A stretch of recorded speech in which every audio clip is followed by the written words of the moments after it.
გამარჯობათ მეგობრებო, ეს ვიდეო მინდა მივუძღვნა სხვასა და კალმების აღებას. სხვის პრინციპი საკმაოდ ცნობილია, ბევრმა ადამიანმა იცის, მაგრამ ჩვენ ისევ გამეორდებით იმ ადამიანებისთვის, რომლისთვისაც ეს შეიძლება სიახლე იყოს და მე რომ დავიწყე ცოტა ხნის წინ, ასევე იწყებდნენ ისინი ვარდებთან ურთიერთობას. ანუ სხლავთ როგორ? როცა არ გვინდა კალმის აღება, აი დაიყვავილა ხო? დაიყვავილა, ეს არის Crown Princess Margaret ოსტინის ვარდი.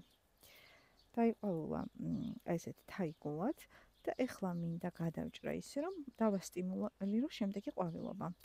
ამისთვის ჩამოვალ აი ეს პირველი ფოთოლი ითვლება არასრულ ფოთლად და აქედან ეს პირველი არ მოიზრდება ახალი პლოტი, ან იშვიათი შემთხვევაში ზოგ-ზოგიერთ ჯიშის ვარდებზე იზრდება ხოლმე და ჩავალ და ვნახულობ სრულფასოვან ხუთფოთლიან ფოთოლს.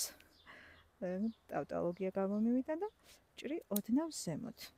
ძალიან ზემოთაც არ ვჭრით, იქიდან გამომდინარე რომ ეს მერე ხმება ხოლმე. ძალიან ახლოს თუ მოვჭრით, ეს რომ დააზიან, შემა თვითონ ეს კვირტის დააზიანოს და აი სადღაც საშუალოდ ესე ალბათ ყველაზე ყრიანი იქნება. ანუ სიმაღლეში ვარდის დამოკლება არ მინდოდა, ამიტომ აი ასე გადავჭერი. აქედან კიდევ წამოიღებ ახალ ყვავილედს. ამასთან ერთად, სხვასთან ერთად ხდება რა თქმა უნდა ვარდის ფორმირება. თქვენ თავისუფლად ის მიმართულებები, რომლებიც თქვენთვის ზედმეტია, საერთოდ არ გინდათ რომ ვარდი განვითარდეს. ამ შემთხვევაში მე მინდა რომ ყვავილებიც იყოს და კალმებიც ავიღო. ამიტომ აი ეხლა გავაკეთოთ ისე რომ არა აქედან არ გამოვა. არც ძალიან გრძელი მინდა იყოს, მოკლედ მაშინ აი აქ გადავჭრე. კალამი ამ შემთხვევაში ასევე არ გამოგვივიდა. ჩემი მეგობრები არიან აქ ეს ურიკა და მეორე ეს ძლიერი სეკატორი, ელექტროსეკატორი, ასევე კალმებისთვის ცელოფანი, მარკერი რომ დავნიშნოთ რა კალამია და ასე შემდეგ. მოკლედ მთელი მოწყობილობები. ახლა ისევ მივყვებით ვარდს. აი აქედან შეიძლება ერთი კალმის აღება. აღარ დამენანება.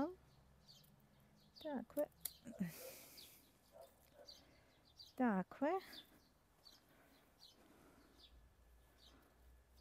დავტოვოთ სამ კვირტზე, ჩანს ალბათ.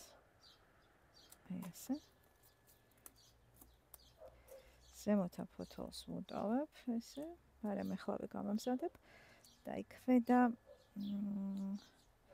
ჭრილს ვუკეთებ შედარებით ახლოს ქვედა კვირტთან. აი ასე. აი ასე.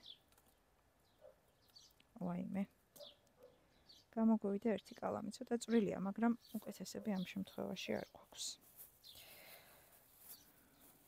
ძალიან მინდა Crown Princess Margaret-ის დაკალმება, იმიტომ რომ თავად არის სუსტი ნერგი. აი ახლა ამ ძირითად ღეროს აქაც აქვს უზარმაზარი ტოტი, ამხელა ტოტი არ მინდა, იმიტომ რომ შემდეგ რო გამოიტან, შემნეყლოს ზედმეტად ჩამოეკიდება და ამიტომ შვენიერი მასალაა იმისთვის რომ ავიღოთ კიდევ ერთი შვენიერი კალამი. ისევ ვჭრი. ესე.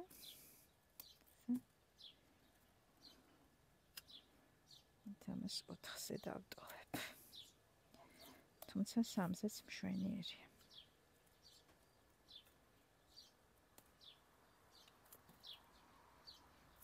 კიდევ ერთი კალამი გვაქვს.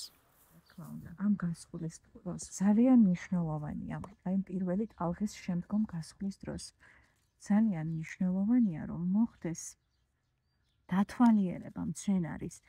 სადმე ხომ არ ყავს მხერხავი, ამ დროს აქტიურდება მხერხავი. სადმე ხომ არა, სრულ კვირტები გავაცალოთ ან გადავჭრეთ, რა თქმა უნდა. ცოტა სერად ვჭრით, ხო? იმიტომ რომ არ დაზიანდეს. ასევე გავსხლოთ გამოვაცალოთ ყველა ზედმეტი ნაზარდი, ჩამახშირებელი ნაზარდი, მოკლედ აბსოლუტურად თავიდან ბოლომდე ისევ ხდება ბუჩქის შესწავლა ნებისმიერის და გასხმა ყოველგვარი დაავადებული ფოთლების მოცილებას და ასე შემდეგ. ჩვენ ახლა დაავადებული ფოთლები მაგვაქვს. არ გვაქვს. ძალიან იშვიათად წელს, აი მადლობა ღმერთს, რომ ძალიან კარგად მოხდა ჩვენი ვარდების განვითარება და არ დაავადდნენ. მე ვფიქრობ, ავარდიდან უკვე ყველაფერი დასრულებულია.